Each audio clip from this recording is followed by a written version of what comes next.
A special thank you to each of our subscribers who make this channel possible. Here's today's story. In a world where ideologies clash and the consequences of governance shape the lives of millions, the debate surrounding socialism has once again come to the forefront. José Cordeiro, in his poignant piece titled "Socialism Killed My Father," raises a critical question. How many more lives will be lost before we acknowledge the failures of socialism? Cordeiro's reflections stem from his personal experiences in Venezuela, a country that has become synonymous with the tragic outcomes of socialist policies. He argues that socialism, despite its various iterations and branding, has a consistent track record of leading to suffering and death.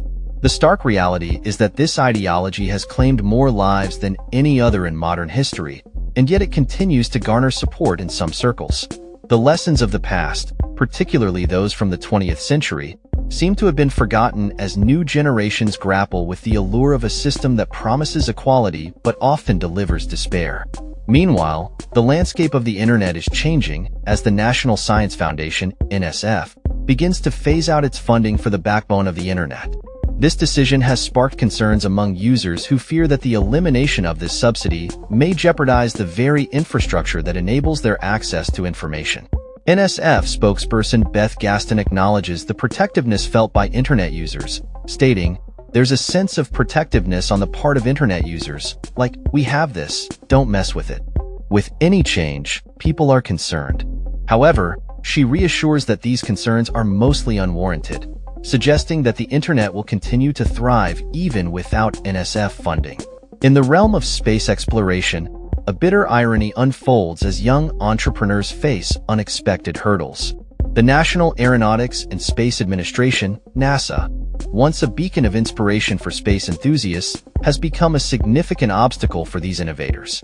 Patrick Cox highlights the enthusiasm that once characterized the free enterprise space industry, now overshadowed by the challenges posed by regulatory frameworks and bureaucratic inertia. These entrepreneurs, brimming with ideas and energy, find themselves navigating a complex landscape that hinders their aspirations for exploration and financial success.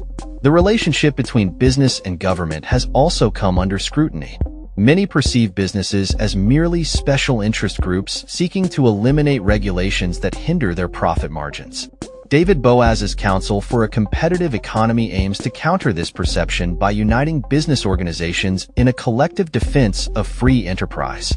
By advocating for less government intervention, Boaz hopes to restore credibility to the business community's calls for a more favorable economic environment. As discussions surrounding freedom of choice intensify, Robert Michaels raises an important point about the implications of government restrictions on personal freedoms. He argues that while citizens are presumed competent to choose their reading material, they are often deemed incompetent when it comes to making decisions about fuel consumption for their vehicles. This inconsistency highlights a broader issue of autonomy and the right to make individual choices, whether in literature or in daily life.